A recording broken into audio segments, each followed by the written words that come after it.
आदरणीय बंधुओं, माताओं व मेरी प्यारी बहनों, राधे राधे।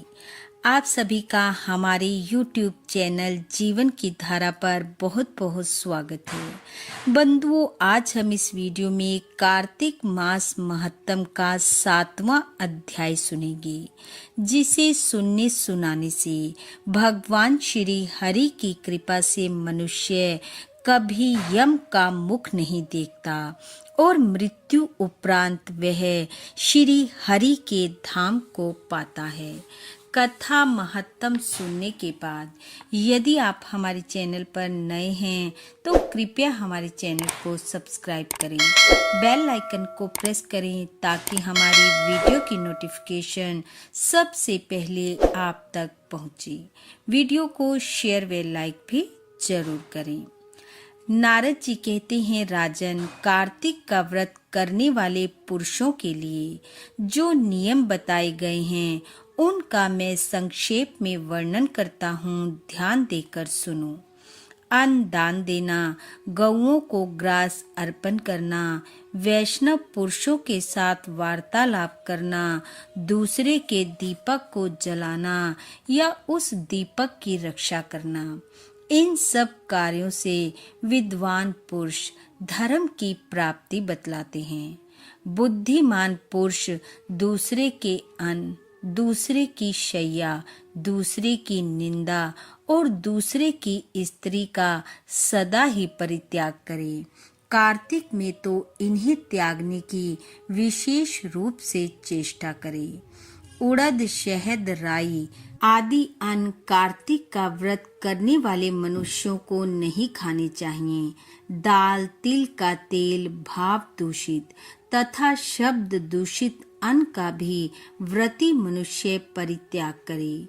कार्तिक का व्रत करने वाला पुरुष देवता, वेद, ब्राह्मण, गुरु, गायें, व्रती, स्त्री, राजा तथा महापुरुषों की निंदा छोड़ दे। बकरी, गाय और भैंस के दूध को छोड़कर अन्य सभी पशुओं का दूध मांस के समान वर्जित है। ब्राह्मणों के खरीदे हुए सभी प्रकार के रस, तांबे के पात्र में रखा हुआ गाय का दूध, दही और घी, गड्ढे का पानी और केवल अपने लिए बनाया हुआ भोजन, इन सब को विद्वान पुरुषों ने मांस तुल्य माना है। व्रती मनुष्यों को सदा ही ब्रह्मचर्य का पालन, भूमि पर शयन, पत्तल में भोजन और दिन के चौथे पहर में एक बार अन्न ग्रहण करना चाहिए। कार्तिक का व्रत करने वाला मनुष्य प्याज, लहसुन, हींग, गाजर, मूली और साग खाना छोड़ दे। लौकी, बैंगन और कैथ भी त्याग दे। व्रती पुरुष रजस्वला का स्पर्श ना करे। मल्लेच्छ, पतित, व्रतहीन, ब्राह्मण द्रोही तथा वेद के अनाधिकारी पुरुषों से कभी वार्तालाप न करे। इन लोगों ने जिस अन्न को देख लिया हो उस अन्न को भी ना खाए। कौ का जूठा किया हुआ, सूतक युक्त घर का बना हुआ, 2 बार पकाया तथा जला हुआ अन्न भी वैष्णव व्रत का पालन करने वाले पुरुषों के लिए खाने योग्य नहीं है। कार्तिक में तेल लगाना, खाट पर सोना, दूसरे का अन्न लेना और कांसे के बर्तन में भोजन करना छोड़ देता है, उसी का व्रत परिपूर्ण होता है। व्रती पुरुष प्रत्येक व्रत में सदा ही इन वस्तुओं का त्याग करे और अपनी शक्ति के अनुसार भगवान विष्णु की प्रसन्नता के लिए व्रतों का अनुष्ठान करता रहे। ग्रस्त पुरुष रविवार के दिन सदा ही आंवले के फल का त्याग करे। इसी प्रकार माघ में भी व्रती पुरुष उक्त नियमों का पालन करे और श्री हरि के समीप शास्त्र विहित जागरण भी करे। यथोक्त नियमों के पालन में लगे हुए कार्तिक व्रत करने वाले मनुष्यों को देखकर यमदूत उसी प्रकार भागते हैं जैसे सिंह से पीड़ित हाथी। भगवान विष्णु के इस व्रत को 100 यज्ञों की अपेक्षा भी श्रेष्ठ जानना चाहिए। क्योंकि यज्ञ करने वाला पुरुष स्वर्ग लोक को पाता है और कार्तिक का व्रत करने वाला मनुष्य बैकुंठ धाम को।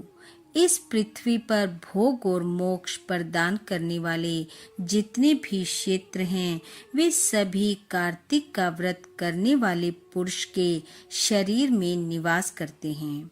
मन, वाणी, शरीर और क्रिया द्वारा होने वाला जो कुछ भी दुष्कर्म या दुस्वप्न होता है वह कार्तिक व्रत में लगे हुए पुरुषों को देखकर तत्काल नष्ट हो जाता है।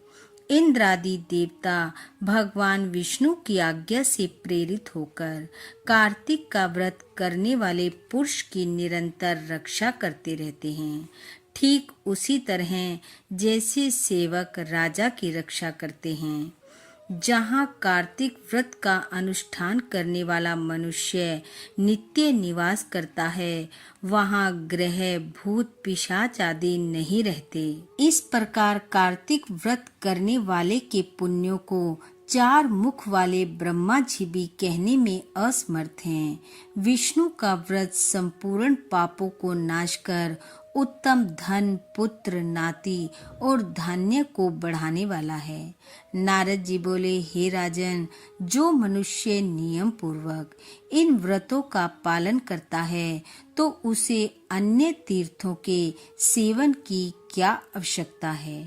इति कार्तिक महत्तम 7वां अध्याय समाप्त। बोलो विष्णु भगवान की जय। बंधु, भगवान श्री हरि की कृपा आप व आपके परिवार पर सदैव बनी रहे।